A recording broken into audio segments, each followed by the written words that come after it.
ఎక్కువ మంది ప్రజలు ఆన్లైన్ మోసానికి గురైనట్లుగా కోస్తా అనే యాప్లో అధిక లాభాలు వస్తాయనే ఆశతోటి పెట్టుబడి పెట్టి కొంతకాలం కొంతమందికి ముందుగా పెట్టుబడి పెట్టిన వాళ్ళకు ఏదో కొంత రిటర్న్స్ వచ్చినాయని దానికి ఆశపడి మిగతా ఎక్కువ మంది దాంట్లో పెట్టి తర్వాత గత 2 రోజుల నుంచి ఆ యాప్ క్లోజ్ అయింది, అది పనిచేయట్లేదని ప్రజలందరూ చాలా పెద్ద మొత్తంలో మోసపోయినట్లుగా మీడియా ద్వారా పేపర్లలో సమాచారం అందుతుంది. దీని మీద విచారణ జరపడం జరుగుతుంది. ప్రజలందరూ కూడా అప్రమత్తంగా ఉండాలి. డబ్బులు ఎవరికి సులభంగా రావు.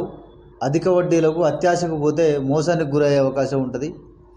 ఎట్టి పరిస్థితుల్లో కూడా ఎవరు కూడా అట్లా మోసానికి గురి కాకుండా ఉండాలి. అందరూ అప్రమత్తంగా ఉండాలి, జాగ్రత్తలు తీసుకోవాలి.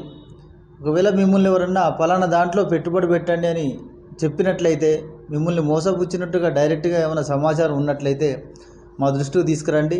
వెంటనే వారి మీద చట్ట ప్రకారం కఠిన చర్యలు తీసుకోబడతాయి. ఎవరు ప్రలోభ పెట్టినా కానీ అట్ట వ్యక్తుల్ని సహించేది లేదు.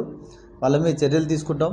అదేవిధంగా వాట్సాప్లో వచ్చినటువంటి లింకులు, సోషల్ మీడియాలో కనిపించేటటువంటి అత్యాశ సంబంధించినటువంటి ప్రకటనలను ఎవరు నమ్మకండి. దయచేసి ప్రజలందరూ కూడా అప్రమత్తంగా ఉండి ఇలాంటి మోసాలకు గురి కాకుండా ఉండాలని, ఏమైనా ఉంటే వెంటనే పోలీసుకు సమాచారం అందించండి. మీ యొక్క డబ్బులు కనుక ఏమైనా పోయినట్లయితే ఇమీడియట్గా 1930 cyber crime help line number 1930కు కంప్లైంట్ చేసినట్లయితే మీ యొక్క డబ్బులు మళ్ళీ తిరిగి వాపసు తెప్పించే విధంగా కూడా ప్రయత్నించడం జరుగుతుంది. ప్రజలందరూ కూడా ఈ విషయాన్ని దృష్టిలో పెట్టుకోగలని మనవి.